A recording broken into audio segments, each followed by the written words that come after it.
Hey, what's going on, everybody? I'd like to thank you all for tuning in to the show. As always, I got my crew with me, Darnell and Tyler. I'm Trey, and we're coming your way with the 91st edition of the Don't Kill the Messengers podcast. First thing that we're about to get into for this week is some NCAA football. We had quite some upsets last week in college football, so I had to change the playoff rankings up quite a bit. Guys, just looking at the playoff rankings, just what are your thoughts on the rankings, and you think they got it right? I think they have the correct 4 teams. I would probably have Oklahoma up above Clemson. I would probably flip Oklahoma and Clemson, I guess I should say. Stacks up a little better, but I don't have a ton of problem with it. And I would still have Georgia ahead of Auburn as far as top 6 for the next 2 in. Yeah. Still, even though they beat them. Yeah. For me, when they were coming out, we texted a little bit, and I think we were all kind of surprised at Clemson at 2. But one thing I've always told you guys, and, I believe it, that, you get the benefit of the doubt when you've had success. So Clemson being last year's national champion, winning what have they won? 4 in a row, since you kind of get that benefit of the doubt. And that's definitely why I think they're number 2. I'm totally okay with. They were very impressive. They're undefeated. Sliding them into 3 is not an issue at all for me. I would have been cool even if they were 4. Like Darnell said, I think the 4 teams are correct. I'm still a little surprised they moved Georgia down as far as 7. Granted, they just lost to Auburn, but being a 1-loss team, I figured they'd keep them in the top 6 and really championship game interesting, with the idea that if, Georgia stays clean till the SEC championship game, beats Bama, then they'd slide into that top 4. Now, I won't be shocked if that tends to be the case anyway. But I was still a little surprised they didn't keep Georgia in that top 6, considering this is, the only blemish on the record, and they've looked very clean really until this point. But, Auburn's got a real defense, and I think a lot of people forget that based, on the fact that they haven't been as good of a team over the last few years. But I think they've really turned the corner. Their defense is one of the best in the country. So they picked up a big win, jumped to 6. Don't have a huge problem with it. At least 7. So not a huge issue. Just like Darnell said, I think the order could be different, and there wouldn't be much discussion. All right, y'all the Big Ten guys, man. Wisconsin, they beat Iowa. They was ranked number 20. Y'all still don't what they got to do to get in that top 4, man. Keep winning. Yeah, for sure. I think Wisconsin's in such a tough place, though. Their strength of schedule has been very weak. I think Wisconsin's even the first ranked opponent they saw. So I don't think you can really buy into one win. Granted, these next 2 weeks will be nice for them. They get Michigan. Who did they play after? Minnesota. I mean, Minnesota's not like a slouch team, but they should clean up on Minnesota pretty good if they can win that game big. But a win against Michigan will help. But what it's going to take for them is to be the Big Ten champion. And at this point, they better hope Ohio State stays clean. If Ohio State loses either this week to Illinois or the following week to Michigan, I think that does nothing but hurt Wisconsin's chances.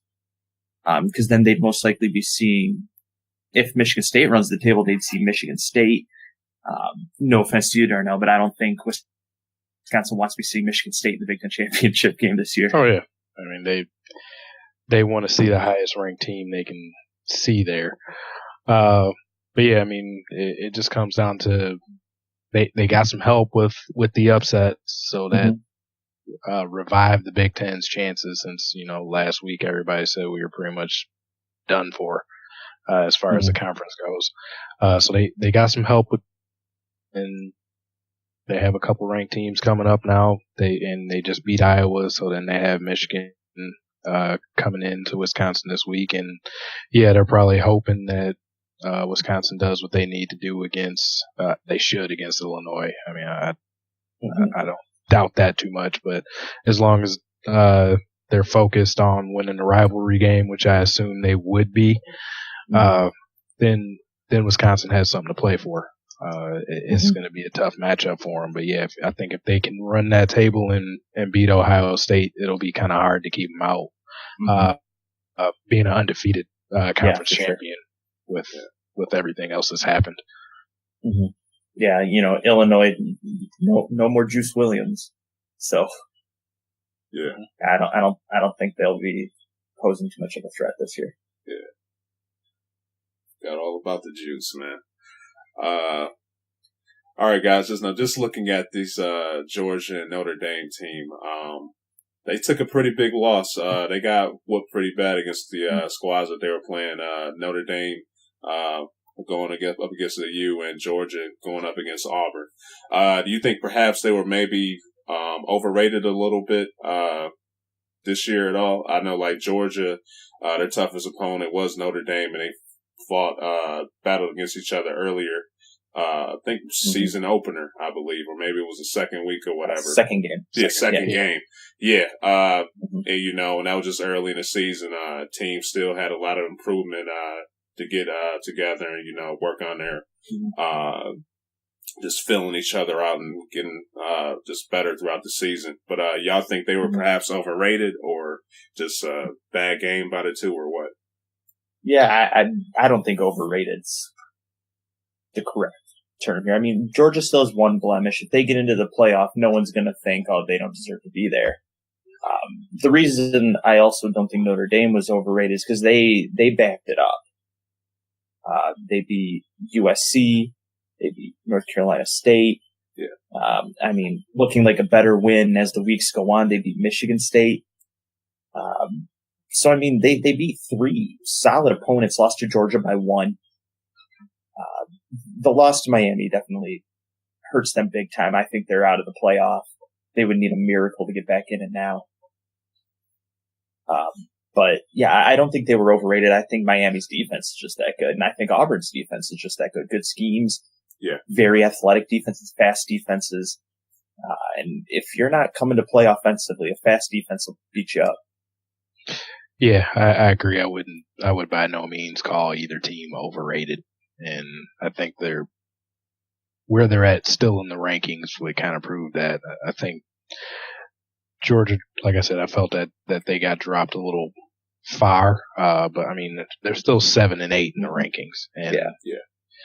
In college football, it's pretty tough to go undefeated. I know Alabama does it almost every year, so they kind of make it look like it's just a normal thing. And, you usually have one or two others coming into the late part of the season, but it's rarely do you see 5, 6, 7 teams at the top of the rankings that are all undefeated. I mean, these are still elite teams, and these are 18 to 22-year-olds basically stepping into this. So, I mean, with a game like this, who knows what happened in the college ranks? Like, it's almost like an NBA game where a player or two can turn the tide for a college football game, even though it's more of a team sport. So, you got teenagers to early 20s. Somebody's girlfriend could have dumped them or something the day before, and it could cause a loss. And I'm being serious. Like, seriously, something that petty can cause a game to go terribly. So no, I'm not going to say that they're overrated. They ran in the buzzsaws. I mean, Auburn was hyped up for that game, and they took it to Georgia, and the turnover chain was flying for Miami. They did what they needed to do. Yeah. So no, not overrated. Just in this sport, I mean, like they say on television all the time, the season is basically a playoff. They just ran into that bad matchup for that day. to use another cliche, to switch days on it though. Any given Saturday, if you get enough talent, and I'll even jump in real quick talking about that turnover chain. Last week I said I thought Miami was getting a little too big for their britches, but man, I don't think we've seen the Miami defense look that good this year. They were everywhere. I mean, they forced a quarterback change, and I mean, they took it to Notre Dame. Best defensive performance I've seen out of them all year. Because I know, Trey, like you said, one of your concerns with them was they let teams hang around. They kept some games closer than they should have.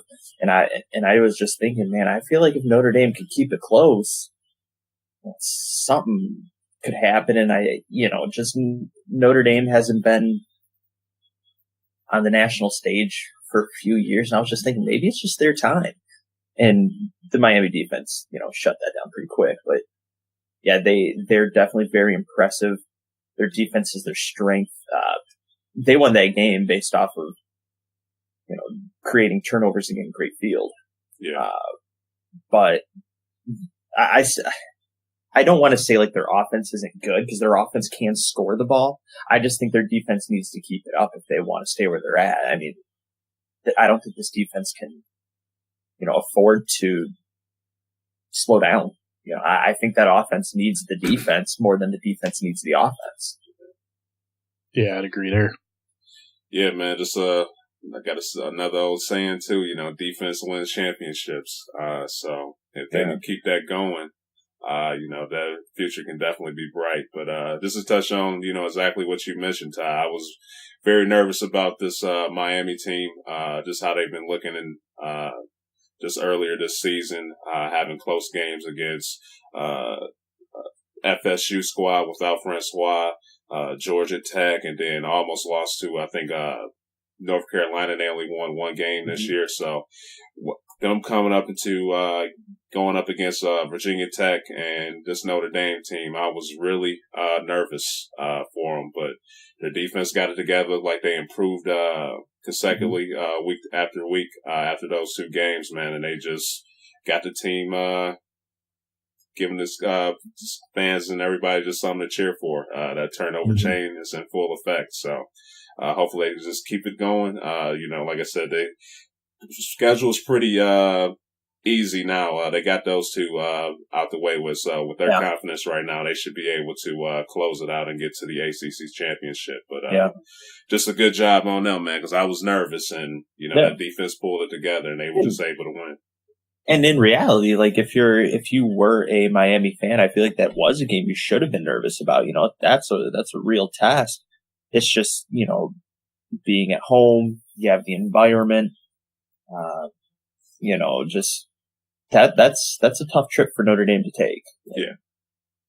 Just like going to Notre Dame would be a tough trip for anybody else to take. So, some things played in their favor there, but they showed up ready to go. Notre Dame, they just didn't. Yeah. Now you, kind of already touched on it, Ty, but I'll ask Darnell this. Ty, you already said that you believe that Notre Dame's playoff hopes are over. You agree with that too, Darnell, or you still think they got a chance, or how you feeling with Notre Dame? I mean, I won't say zero, but it's pretty darn close. They would need a lot to happen. So, I mean, they would need another Saturday or two with a bunch of chaos to happen, and they still win games. I mean, we do still have Auburn playing Alabama in the SEC title game to cause some movement there. Oklahoma, the Big 12 is just a shootout conference, so it's possible they could lose. And then if Wisconsin crap the bed, things could happen. And, Miami still has a ACC title that they'd have to compete for. So it's possible them or Clemson could be dropping out still. So they're not totally out of it, but they're going to need some help for sure. Very slim chance. Yeah. Like, gotta give them 6%. 6%. Yeah. 6.1 to make them feel a little better about it.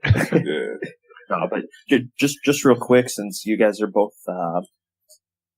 you both have the Alabama ties, if you will.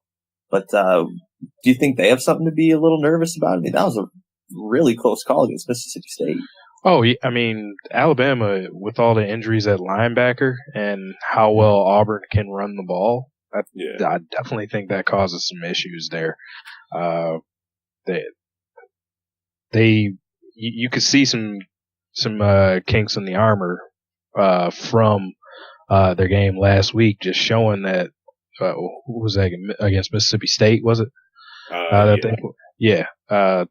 They were struggling in that game up until the end. Like, it took some heroics, and they couldn't stop a lot of plays at the point of attack like they could, because they didn't have that strong a linebacker play, because they seem to have lost every linebacker. I know they're still putting out 5-star kids that are freshmen, but they haven't gotten the reps to where you can trust them all the way. So I definitely. I mean, I honestly, I'll say Alabama's a little vulnerable right now if they come up against a team that can run the ball. And God forbid if something happened to Minkah Fitzpatrick right now, that defense would be in a lot of trouble. Yeah. And he took a fall and got hurt a little bit. His hamstring. Yeah. So it's, that would really mess them up, man. But, just to piggyback off that, when they first started the season off, just looking at this Alabama team, I thought this could possibly be like one of the best teams Saban has coached. But just looking at how the SEC was and everything like that, how everything was unfolding, with these injuries, and just everything that's going on with Alabama and just college football as a whole, they definitely look like they can be touched right now. They were looking untouchable, but this week they have Mercer, so that should be one they should be able to handle. But a good healthy game. Yeah. Yeah. So, but Alabama squeaks that one in late. Yeah. Oh yeah. Saban knows to put a cakewalk somewhere in the middle of the season. Yeah. He always does that right before Auburn. Yeah. So. Yeah. They get all that credit because they always play a big boy early, but he does that so he can throw that cupcake in the middle of the season to get an extra bye week, basically. Yeah. Yeah, for sure. Yeah. So, I'm not nervous about that one, man, but whenever the Iron Bowl comes on, anything can happen. So it's just one of the greatest rivalries, in sports. So somebody got shot this past week. Yeah, I was just about to say, Really? So, somebody got shot, with the whole Iron Bowl. Yeah, tension's coming up, man. So Alabama does not play when it comes to their college football, man. So it's, like I said, anything can happen. So this is going to be interesting to see how these two teams prepare for each other and duke it out. So. But all right, guys, anything else to add for NCAA football before we move on? Nope. All right. Before we get into the two big games we had last week in college basketball, what were your thoughts on the season so far before we get into Duke and Michigan State and Kansas and Kentucky? I mean, I guess without diving too much into those, I mean, that's basically what got me excited for the season, those games last night, which I think that kind of jump-started everything. So happy with but just happy to have good basketball being played. So it started hot, and I think we're going to have a good season coming along. Yeah. News, breaking news for the day, LiAngelo and the crew won't be getting their heads chopped off in China. So, UCLA came out and said that they were suspended indefinitely. But how many games would you guys think they would possibly, end up missing? That's tough. That's tough. That's serious. I mean, it's hard to say, stealing in a foreign country and being arrested is a X amount suspension. I don't even think this has been a thing before. At least not that I'm aware of. Yeah, that's the thing that makes it weird because, I mean, it's crazy to think that in China, shoplifting could get you a 10-year sentence. Yeah. Because, I mean, if this would have happened here in the States, it's stupid, but I assume the kids would only be suspended for a game or two. So since it happened in another country, maybe they'll get 4 or 5 games. Yeah, that's what I was thinking too. Probably, I was thinking if towards it's 5. Yeah, I was going to say if it's more than 5, I would be a little surprised. But yeah, I guess real fast, just in terms of the start of the season, it's always good to have basketball back. Like Darnell said last night, really feels like we're getting underway. The nice thing about the games last night is that just kind of warms you up for the Maui Invitational and the Battle for Atlantis and things like this. Some of the better preseason tournaments. The preseason NIT, just good basketball's now started because of the Champions Classic. Yeah. And if last night's a foreshadow of anything, like Darnell said, we're going to be up for a good one. Yeah. We'll get Kansas and Kentucky out of the way with first, and then we'll do Michigan State. But guys, just what were your thoughts on the Kansas-Kentucky game?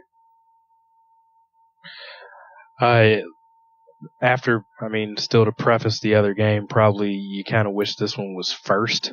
If you were sitting in to watch both games, it was. Oh yeah, they started off. Yeah. Not to say it was a bad game by any means, but this isn't the Kentucky team that we've had as of late. This is going to be one of those later blooming squads, I think. Kansas will be interesting. Definitely. All the teams we're going to talk about always have a gang of talent on their rosters. But Kansas, I want to see them play another elite team just to kind of get a feel of what they really have. But I think this Kentucky team is pretty raw. They don't have a star that you can look to. They're young. They do have some talent, but they don't have that guy you can look at to know that's going to be who they can go to in crunch time. Yeah, I was pretty impressed with Ncaa. He did look good. I liked him. Knox. Yeah, so that was just one guy that really stood out for me with Kentucky. But yeah, just real quick, man. Yeah, that game, man, it started off, like I said, rough with just like how they were missing shots, the turnovers, and everything like that. But just with Kentucky and Kansas, man, those are just two squads never want to overlook. I think those are two winningest schools in college basketball, so they'll get it together for sure. Yeah, I think one of the more interesting things, at least that I noticed, was Kansas has never really been a team to run deep. You're looking at 8 guys a game max, an 8-guy rotation. 9 if someone's getting into foul trouble or a couple guys are getting into foul trouble. But to see them only run, 7 guys out on the floor last night, I was a little taken back, I guess. To see that, but granted, that's something Bill Self has always done. He's always been that way. But just to think, it's like your Kansas. Well, to be fair, they do. I believe they have they have a player that's hurt that would usually log quite a few minutes. I can't even tell you what his name is. It's, I'm not that brushed up on the Kansas roster, but that was definitely something that stood out to me. It's like you're in a tough fought game. Players are getting into some foul trouble, and only throwing 7 guys out there is pretty risky. But Kansas fought hard. Graham is impressive. I think he's going to be their player to watch all year. Mikhailic is going to be, their guy from outside. He didn't shoot the 3 ball very well last night. He was 3 of 10, but he's definitely going to be their shooter. He kind of was last year too, but when you have Frank Mason III kind of running the show, you just don't notice it as much. But in terms of Kentucky, Calipari has the toughest job in America. I don't care what anybody says. He's constantly dealing with at least 5 freshmen that, for all intents and purposes, have no clue what's going on. And there were a couple times in that game last night where Kentucky didn't even look like a basketball team. A lot of turnovers and just sloppy play, trying to outrun the other team, trying to do everything at 100 miles an hour when they just kind of need to lay it back. But that's the growing pains that Kentucky goes through almost every year. But yeah, I completely agree. I think this Kentucky still needs to find their stride. They need to, come into their own. I think Kevin Knox is their guy. I believe he was their highest recruit, I think. But, the one thing I was at least impressed with by Kentucky is, they brought 4 guys off the bench. 2 of them scored at least 6 points. If they can get a couple more starters into that 10-point range, I think they'll be fine. It's just they got a lot of raw talent. Probably the most interesting thing for me was Wenyen Gabriel was coming off the bench for them, and he's like the returner from last year. You figured they'd want a little bit of experience, but I mean, he only logged 18 minutes, and that was a little surprising to me. But I think it's just clear that Kevin Knox is their guy, head and shoulders. Kentucky needs to just find their stride. If you're reading a lot into the season based off of last night, I kind of feel bad for you. But there's a lot of season left. They'll figure it out. They always have a pretty nice schedule, so good game overall. But I agree with Darnell. This game should have been the first game. All right, guys. Now we get into Duke and Michigan State. Just thoughts on that game. I'll go first this time, Darnell, so you can kind of hop on Michigan State a little bit here, since you'll know a little more to talk about than I will. I think for starters, the story here is Grayson Allen just having a field day. I don't think many people expected that to happen. I definitely didn't. Yeah. I think the crazy thing about it was, he's coming into the season already the most hated guy in college basketball. And he just has this look in his eye that he's out there to kill. Like he's gonna put up 20 something a game for the season. He looked very impressive. He looked determined. Great start to his season, and I think he'll do nothing but build off the confidence for this. But the one thing about Duke, I guess I was a little disappointed with, but to nobody's fault. Marvin Bagley got poked in the eye and missed the second half. Yeah. I kind of felt bad for him because I felt like this would have been a really good game for him to kind of strut his stuff a little bit. But he'll get plenty of opportunity in the ACC. So I'm not too worried about missing out on him. But a player I was definitely impressed with was Duval, Trayvon Duval. He's a freshman. 17, 10, and 6 steals. So yeah, that's an impressive stat line. He needs to clean up on the 7 for 20 shooting though. Yeah. But I think that was, he impressed me. He looked like he belonged on the floor outside of missing all those shots. But I just felt like he looked like he belonged. The thing about these two teams is they're just well coached. So of course it was a good game. Nothing surprising about how this game played out to me. I think the one thing that kind of disappointed me about Michigan State was the fact that you don't have Duke doesn't have Marvin Bagley the third, and Michigan State still can't find a way to stop Grayson Allen. It's like you don't even have Marvin Bagley to worry about now, and you're still allowing Grayson Allen to just do whatever he wants, basically. But the things for Michigan State, Miles Bridges is going to be Miles Bridges. Scored 19. That was nice. Jaren Jackson's going to be nice. He's going to be a force to be reckoned with. I actually think he's going to be shaping up to be a lottery pick. I was real impressed with him. Shoots a high percentage. He's just a tough kid. I was very impressed with that. Nick Ward, I even think I said this at one point last year, Darnell. I thought for a while Nick Ward was the best player on the team. I still think and honestly, I still think he's the most underrated player in America. I don't even think there's an argument. In 18 minutes, dude shoots over 50% and gets 19 points. Yep. Like, didn't even play half the game. And he had a nice stat line. Now granted, the minutes, but 2 blocks. Just he played well. Bridges still had a really solid game. Shot just under 50%. Shot 50% from 3, which is real nice. For me, I don't know how I feel about Bridges taking 10 threes, but if they're there, you take them. So Bridges looked pretty good. The depth is going to be there for Michigan State, which I think will be very nice. They're going to have a lot of size and a lot of depth this year, and that's going to be real tough for teams in the Big Ten to deal with. But I guess my big takeaway from both squads for Duke, I think their youth is pretty mature. I think they're going to find a lot of success with that youth, as to where Kentucky's going to have to figure out what the youth is made of. I was impressed with Duke. I'm still impressed with Michigan State. I don't think they have anything to worry about. Where I am impressed with them is with Jaren Jackson. I think he's going to cause a lot of issues for teams, and especially as you're focusing on Miles Bridges, I think that'll allow Jaren Jackson to soar this year. Yeah. I mean, this game was like, as far as you can call it for a early game in the season, this one was super fun to watch. Oh yeah.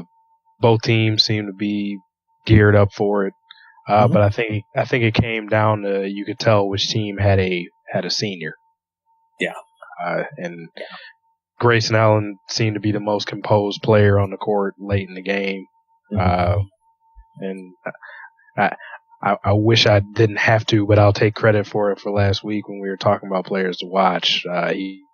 He was somebody that I pointed out. Oh, yeah. He came through in spades this game. Oh, yeah. He looked like J.J. Redick, honestly, last night. Oh yeah, he was hitting the threes. Yeah, like just pulling up and popping from 3. Shot 7 for 11 from 3-point range. So if you let somebody hit that many, it's going to be tough to win. Put up 37. So I got to give him credit where it's gotten on him hard about his flopping and flinging, and he did have a pretty bad flop during the game, but he did. But he did ball out. I got to give him his credit there. On the State side, you had some good games all around. I do wish Bridges would have been a little more aggressive. Ty, you mentioned it, shooting the 10 threes. I kind of feel like that zone kind of screwed with the team. It's like they didn't expect it. Yeah. I'm pretty sure they were expected to be in man situations, but they threw that zone out, and it seemed like they settled for a lot of jump shots instead of trying to fight their way into the middle of it. Yeah.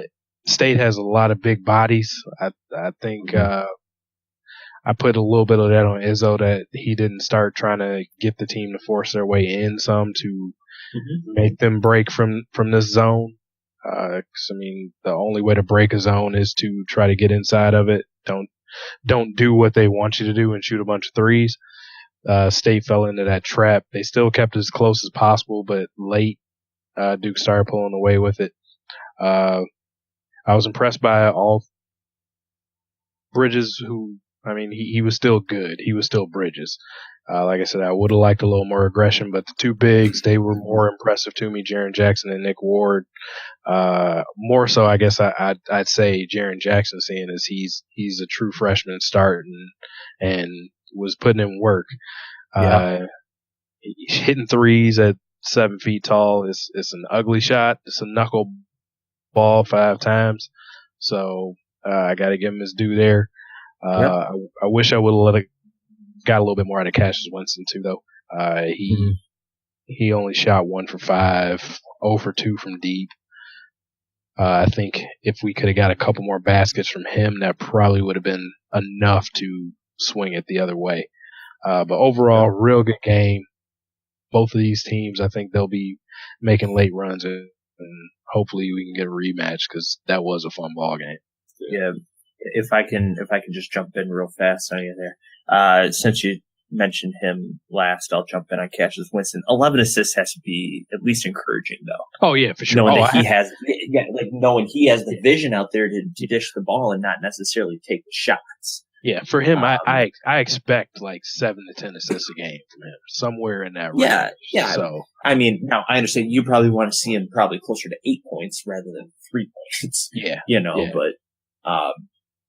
but and where we were talking about Bridges is like he took 10 threes and 0 free throws. Like he should be attempting more free throws than 3-pointers every game. Like I don't think there should be an excuse. And the thing is, like, you agree with me, like seeing 10 3-pointers and 0 free throws is bizarre. Like Miles Bridges should be getting up. He should be playing above the rim. But yeah, I don't know. I get it. He was left open. To his credit, he was left open quite a bit on the perimeter. Yeah, it seemed like they were trying to just, like, I don't know if they didn't respect his deep shot. I mean, and he did shoot 50% from there, but knowing his athletic prowess, I would rather him shoot 10 threes if I'm the other team than taking it into the basket. But sure. Izzo should have tried to incorporate a little more, get him going towards the basket, because he's a missile going to the rim. Like, you pretty much have no choice but to follow him once he gets in the air. Yeah, so, I mean, he's built like LeBron. Yeah, there's just no doubt about the fact that him hanging around the perimeter was not the key for success here. Yeah, that made Duke a little more comfortable. So something to work on, and I'm pretty sure they'll look at the film, and I don't think they'll let a 2-3 zone befuddle them like that again. Yeah, and it was kind of interesting. Like, I was watching that game last night with one of my friends who's, I don't want to say like he's just getting into sports, but he's kind of like just starting to like become a fan of it. It's not just casual. He doesn't want it to be casual for him anymore. So we were watching that game, and I just kind of told him, I'm like, all 4 teams that played last night, I was like, they are going to be 4 teams you're going to hear about all season. Like, if you only pay attention to these 4 teams, you're going to be set, like, for the year. And during the Duke Michigan State game, like, I was telling them, like, I personally felt like Michigan State just kind of, with that 2-3 zone, they didn't call a great game. Like, Izzo didn't drop the right plays. Now, granted, I don't know if that's necessarily all on Izzo or if Izzo drew up the plays and either Duke played that good of a 2-3 or the players just didn't execute. But I was, I guess, a little shocked at how it was late in the second half and Michigan State still couldn't seem to figure out that 2-3. I mean, it was, to be fair, it's not like it's Syracuse running the 2-3.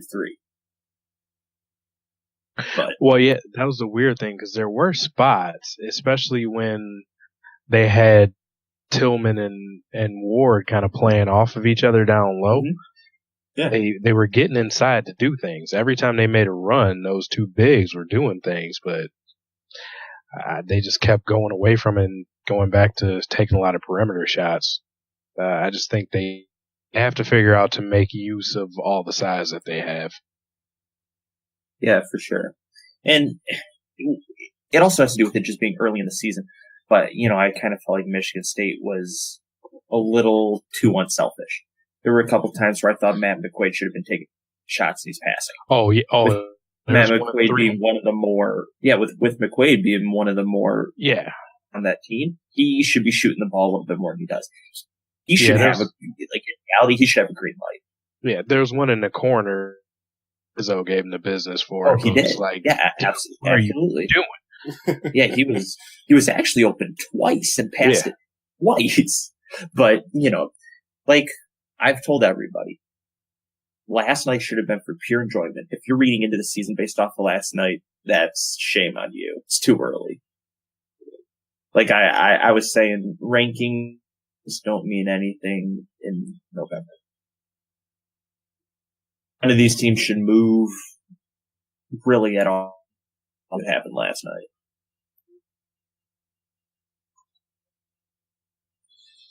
All right, guys. Y'all touched a lot on those 2 games. Anything else to add for NCAA basketball? Good season a coming. Yeah, hopefully. Yeah. Y'all, real quick. I just hope we see it often in NFL NBA where a lot of the stars get hurt. I hope we don't see some of these star players get hurt this year. Like, I want to see as healthy of a season as we can get. I agree. I was about to just say too, man, y'all keep me posted on, like a lot of sports, man, you get focused on like the ranked teams that's playing, like, one versus number two or whatever, but keep me posted on the, squads y'all think that's gonna, be, doing something that's not really, ranked, but can make a splash in the playoff bracket stuff, so. Yeah. Well, in reality, Trey, like, all you kind of have to do is just, like, I don't even necessarily want to say watch as much as you can, but you kind of have to be willing to turn on a game where it's not super exciting. All right. You watch a game where it's like, just for some random example, a Mountain West team's playing a Sun Belt team because they talk about the conferences. Okay. So, announcers will get talking about the conferences and things like that. So basically all you have to do, you just have to be willing to watch some games that aren't very interesting from what they talk about. All right. So you hear a lot of team names, you hear a lot of player names, and that's kind of how you get it all figured out. Okay. All right. Up next, we're about to change over to the NFL. First, we're about to start off with Colin Kaepernick. He was just named Citizen of the Year by Gentleman's Quarterly. Some people took issue with that, man. Some people were saying the official name of the magazine, huh? Yeah, General. Hey, that's the GQ. Yeah, it's not GQ. Yeah. Yeah. So, like I said, a lot of people were taking issue with that. Some people were saying that JJ Watt, he should have got it. Just based upon what he was doing for the hurricane victims. I forgot how much money he raised, but he raised 37 million. Yeah, 37 million. He raised over 10 or 15 million. Yeah, so he raised a lot. But guys, just what did you think about the Kaepernick and the Citizen of the Year? You think Watt should have got it, or just what are your thoughts on that? I mean, I wouldn't have been mad if JJ Watt was the person, but I think people trying to, just like how this whole situation has gotten, it's a polarizing issue as far as Colin Kaepernick goes. But anybody that wants to try to throw JJ Watt in there, I guess I would just have to point out, not that it's bad, it was a great thing that he did, but JJ Watt raised $37 million, so this was other people's money. Colin Kaepernick gave $1 million of his own dollars that he was kneeling for. So yeah. I think those kind of weigh in with each other. He wasn't using his influence to put money to get other people to give money for things, which at this point I'm pretty sure he could do for the causes he's behind. But he pulled money out of his own pocket. Maybe JJ Watt did this as well, but I haven't seen any reporting on it, so I can't go that far with him. But it's no slouch of a thing to give $1 million of your own dollars, especially when you will probably never play another snap for the causes that you're behind. So I gotta point that out for people that want to basically just pick their side of the aisle that they want to complain about it. I think both of them are good candidates for this. GQ happened to choose Kaepernick for it. Pretty good article about it. He didn't actually do an interview or anything, but from those close to him, they paint all that he's done to earn that award in their opinion. And I guess I would just say to a lot of people, before you judge it, at least read the article. So maybe you may learn something as to why they chose it. Mm-hmm. Yeah, I'm just gonna go ahead and be quite honest and blunt about it.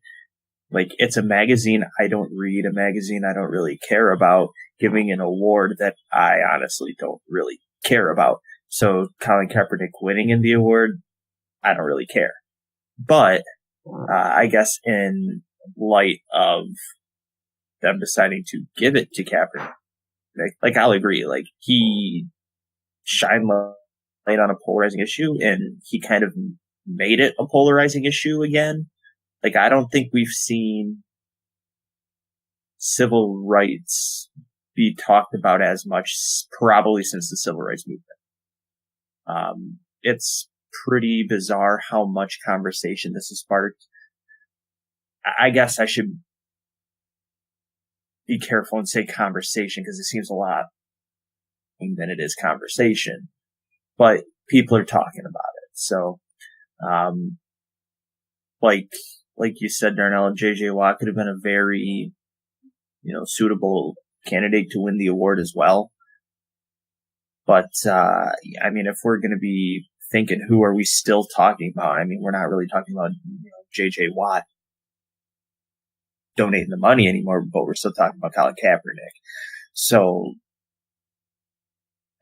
I'm okay with him winning the award. I'm okay with him not winning the award. Like, honestly, it doesn't necessarily make or break my day just because Colin Kaepernick won or didn't win the award. But, I have no issue with it at all. I have not yet read the article, but that is something on my to-do list for this week. Yeah, I got to check out that article too. Because I only saw that yesterday for the first time. Oh, you just saw it yesterday? Yeah. Okay. Well, it based news cycle yesterday. Yeah. All right. Another guy that we'll get into before we get into some about some teams and whatnot into the NFL. We'll get into Ezekiel Elliot. Right now, he decided to basically just call it quits with the appeal. Just what do you guys think about that? Do you think Zeke should have kept up a fight? I guess it depends on which point of view you want to look at this from, as far as clearing your name as being, touted as an abuser. If he would have kept that fight up, I wouldn't have blamed him because, hey, whether he did it or not, I know legally all the evidence to this was kind of fishy, but in the court of public appeal, especially if the league that you're in suspends you based on something like this, you may just be categorized as an abuser. I don't know what went on between him and his ex. Maybe he did, maybe he didn't. But kept that fight up on the basis of his last name. I have no issue with it, but it looks like he's probably looking more towards action and just getting this over with for his team, or maybe he's looking at the season where, Sean Lee is going to be out a couple weeks. Their record's not very good. Things are kind of bleak as far as them making it to the postseason. So maybe it's just, let's get this over with and focus on what we can do next year. So it's not a distraction next season. But, I guess I don't have a huge opinion either way. I know, this makes the Cowboys season a lot more bleak, especially being a Cowboy fan. But it was probably going to happen in some way just because due to the collective bargaining agreement. I don't see how he was going to win a final appeal unless it went to the Supreme Court and they made some kind of sweeping judgment on this, but happening. Yeah, I'm, like you said, Darnell, I'm all for him trying to clear his name, him going through the due process. He took advantage of just about every legal process that you can. He could have still chose to appeal, but, also, to be fair, it looks like he's now going to be returning week 16 of a 17-week season. Which only makes me ask the question, how different would their season look if he missed the first 6, as opposed to 6 of the last 8? Mm-hmm. It's all going to be a big story of what if now. I do think that, you'd rather, and it's tough. The NFC is strong this year. Some surprise teams coming out of the NFC, which would even, the Cowboys are still playing catch up in the NFC right now. So it's tough to say that this is, going to be what, is the deciding factor or not. But I would, and I think any Cowboys fan, is thinking, well, if he's going to miss 6 games, I'd rather miss 6 earlier in the season than later in the season. Because they're only a couple of games out of the playoff spot. I think they're, 3 back in the division, 1 or 2 out of a wild card. So, I mean, the season's not over, but they have some tough opponents coming up. Eagles this week. Chargers are never really a team that lays down. He'll be returning for the final 2 weeks against the Seahawks and the Eagles. So, I mean, 2 tough games to try and come back for. 2 tough games for not having action in 6 weeks. But yeah, I think the Cowboys' season is now a story of what if Ezekiel Elliot just kind of took the suspension early. And I think with a lot of the fans now, and I think kind of the whole time they all kind of were saying he's going to be suspended, just when will he be suspended? At least that's kind of how I was thinking. Like, I was thinking, how long can this be put off? More so than, is he going to win it or not? But, I just kind of wonder what would it look like if he missed 6 earlier games rather than 6 late games. And I will even say this, I'm still kind of shocked it's 6 games. We all thought that there was a good chance of a reduction to at least 4. So I'm still kind of shocked it stayed at 6. Which probably would have saved a whole lot of this if that happened. Oh yeah. He probably would have took the 4 games if the courts answer back with 4-game suspension as opposed to 6.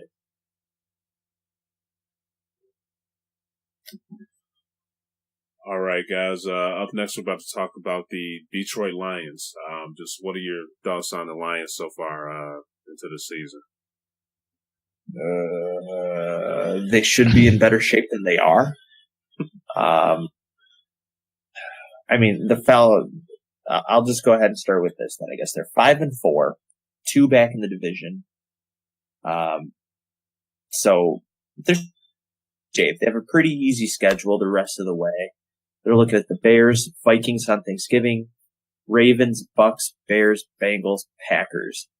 So after they play the Vikings, I think they have 1 team with a winning record the rest of the way. So the door's wide open for the Lions. It's just, are they going to take it or not? I guess through, what is this, week 11?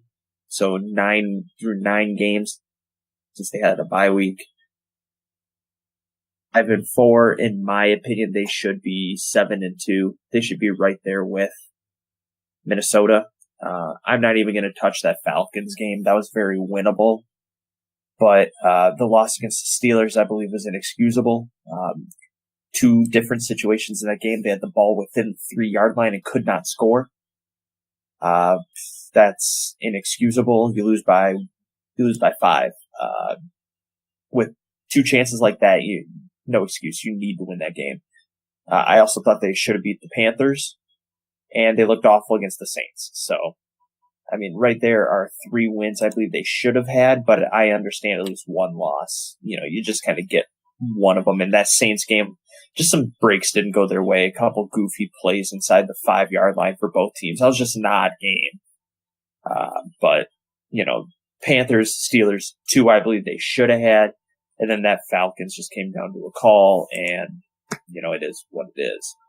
But, overall, I'm happy with the Lions.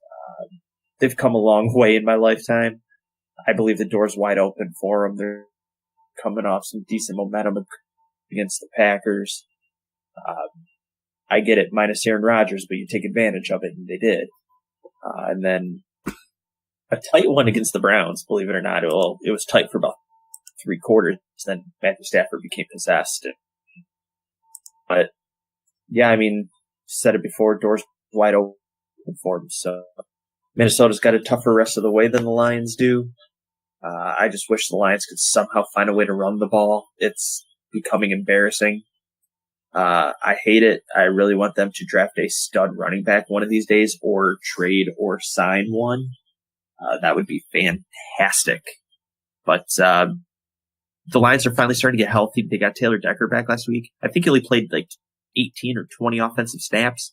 So he's still getting his game feet under him. Surgery. So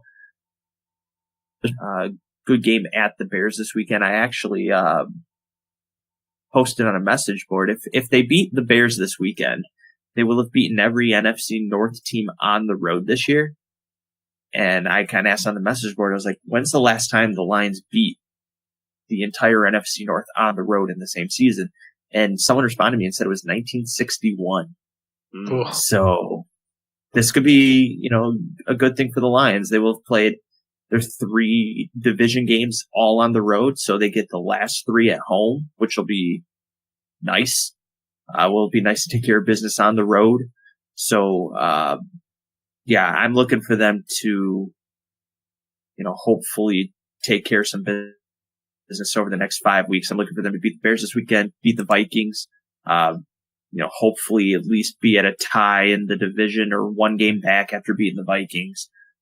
If they can do that, I think they're in pretty good shape. Vikings have a pretty tough rest of the way, which is fan. I got their schedule right here. They play, which is going to be a very interesting game. Then they got Lions, Falcons, Panthers, Bengals, Packers, Bears. So they have a tougher road than the Lions. So it'll be disappointing if the Lions don't make the playoffs this year. But it'll either be, a hopeful ending or the same old Lions. So I guess we'll just have to wait and see which one we get. Yeah, just disappointed in their season this year. I do feel like they should be a lot better, especially with things that have gone on in the league. Their division is missing the best player in it, and they're still somehow only 5-4. Yeah. I know we've had some very Lions-like endings to some games where they came out on the bad end. So it's the kind of stuff that just always happens with this team. But you felt like they were turning the corner last year, and this was the time to pay dividends on that. But we still have a team that's just teetering around that 500 mark, and I'm just ready for better. I don't know, maybe I'm just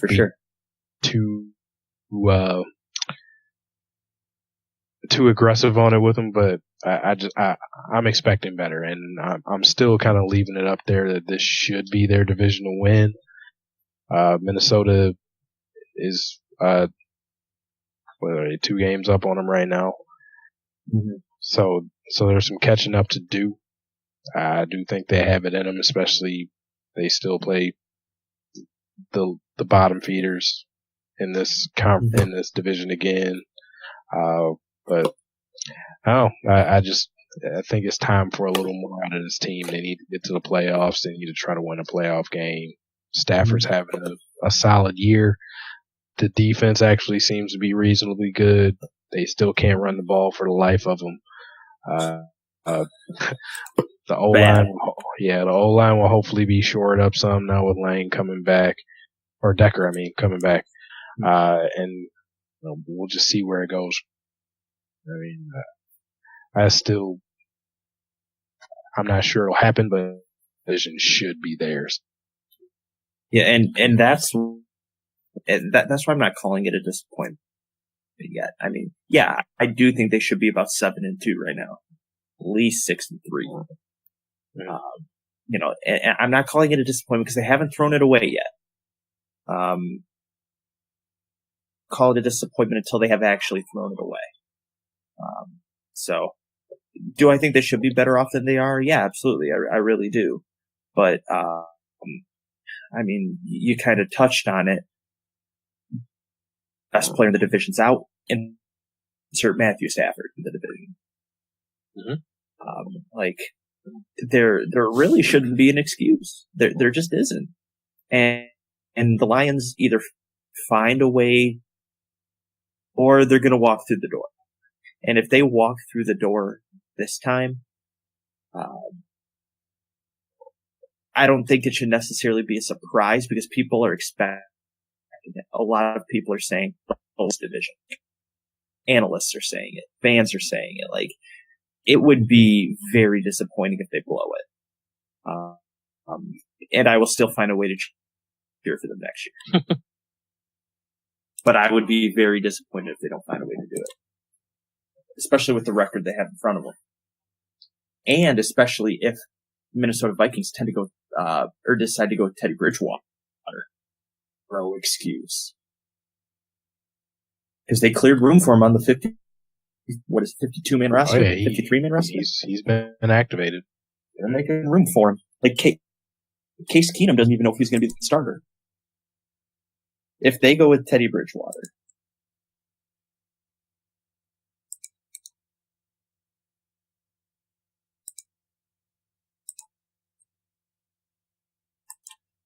All right, guys, we had enough of the Lions. Just talk about some NFL. Just right now, who do you think are the two best teams in the NFL? Can we agree with the Eagles? Right now, yeah. Okay, so that's argue that. Yeah, they're off the board here. But I guess real quick on the Eagles, do you think Carson Wentz is a legitimate MVP contender right now? Yeah. I mean, I do. Very, very impressive. But in terms of the second team, I feel like that's a big toss-up. Someone, I mean, sake of not saying the Patriots, how about the Rams? Jared Goff's turning the corner. Yeah, they've been playing. I think my other team, though, I think I go with the Saints. Yeah, they're playing some real defense. Yeah, I was gonna say just from the first 2 weeks to on, has gone from the abysmal defense we've seen the past 2-3 seasons to like legitimate. They stuff the run, good pass D, and they're just an overall good team.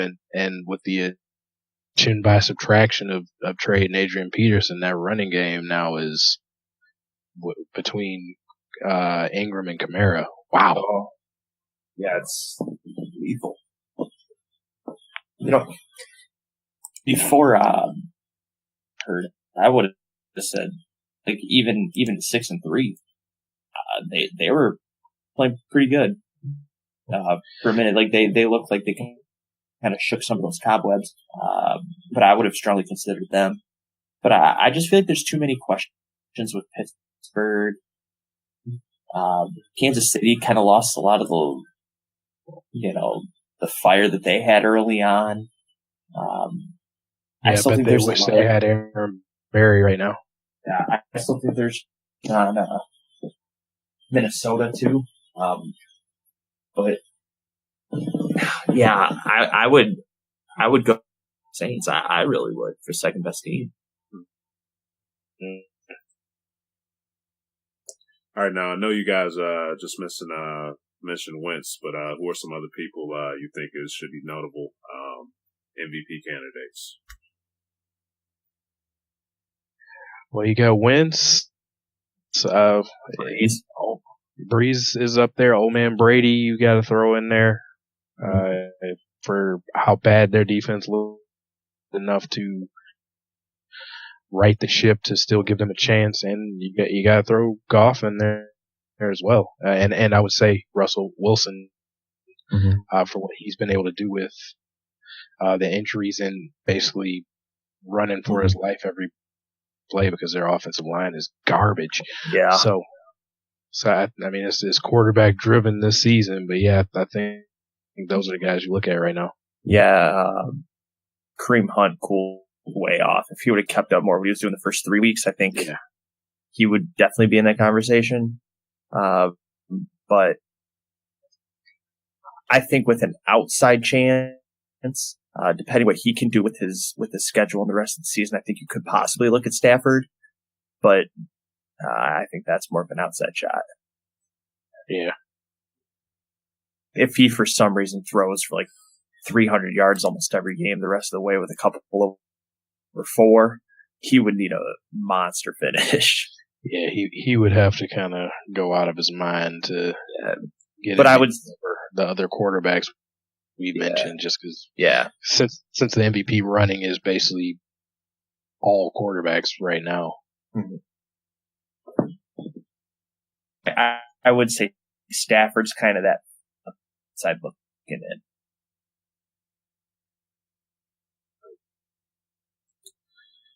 Okay, guys. Any other thoughts from the NFL before we get ready to get into the pick'ems?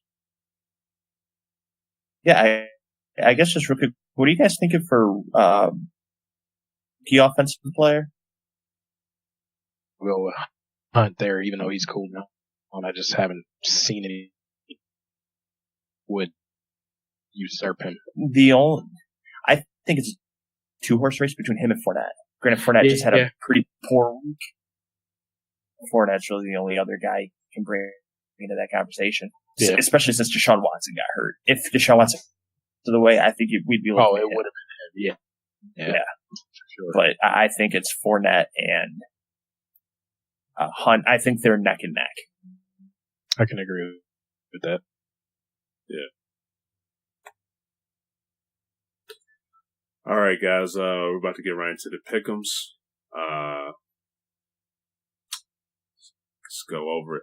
For NCAA. Thought you guys were gonna get me this week, but it turns out it didn't.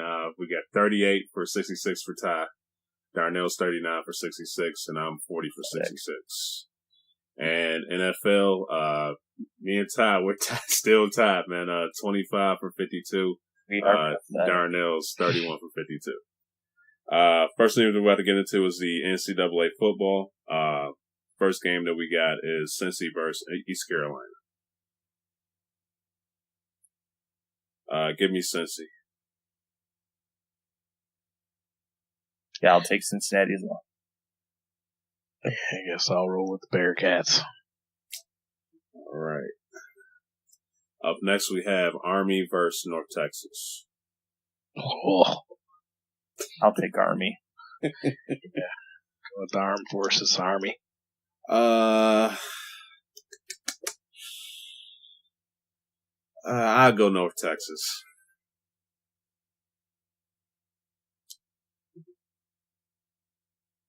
Up next, we have Texas A&M versus Ole Miss. The Aggies. Yeah, I'm going Texas agriculture and military. All right. Same here. Then we have... This is exciting. Yeah. Then we have NC State versus Wake Forest. Yeah, give me NC State. Same. All right. Looks like I won't be gaining too much ground on you this week. Yeah. Same here. Then to finish it off, we have Michigan versus Wisconsin. Give me Wisconsin. Give me the Badgers. Why do you Come on, Ty. Do it, Ty. Yeah, give me Michigan. Give me Michigan. Let's go. All right. Then for the NFL, we're about to go right into Baltimore versus Green Bay. Ravens. Yeah, I think the Ravens play well here. Everybody's picking the same as me, but that's cool. Okay. Up next, we have the Rams versus Minnesota. For the sake of the Lions, give me the Rams.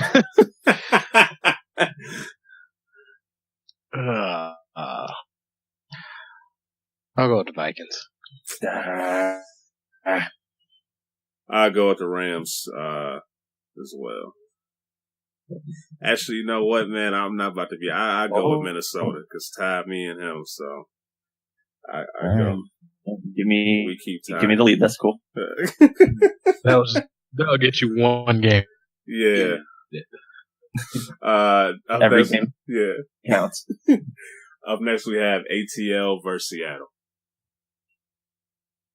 No Richard Sherman, which makes it very interesting for Julio Jones. Yeah. Put all eyes on whoever they're going to throw at him.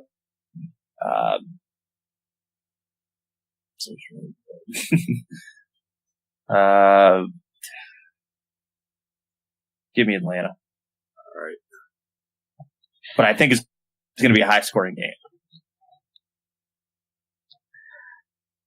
I think I'm going to go with Seattle. All right. Give me Atlanta.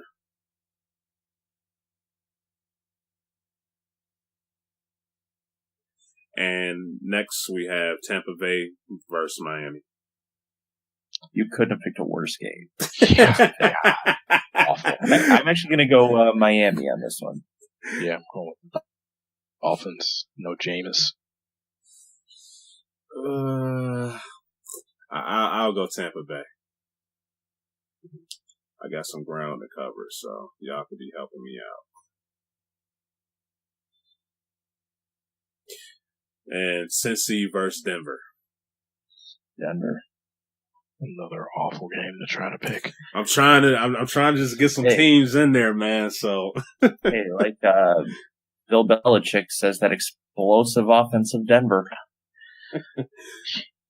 Yeah, who's their quarterback? Osweiler. I can't even tell you who they're rolling with. It's bad. Yeah. Cincinnati. Ooh. Really? Give me Denver.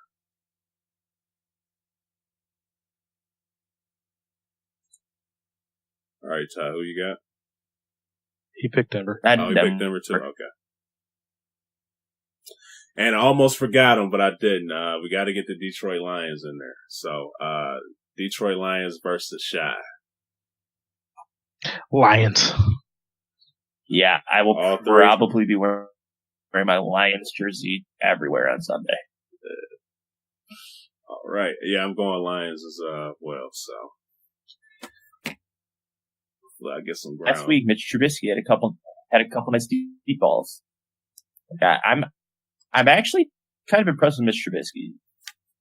I can touch on that for a quick second. I just feel like he's got some really good mechanics. He needs to kind of get out of the habit of wanting to roll to his right, but I feel like he can actually turn into something here. I think that was, I don't know about trading up to get him,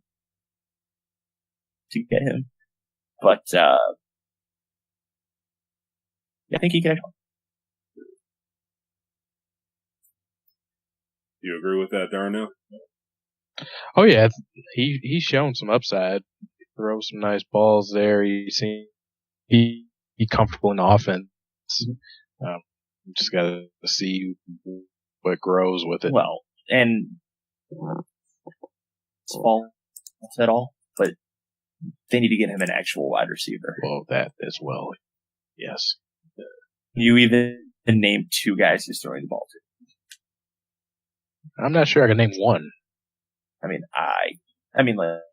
I can, but that's because I looked it up.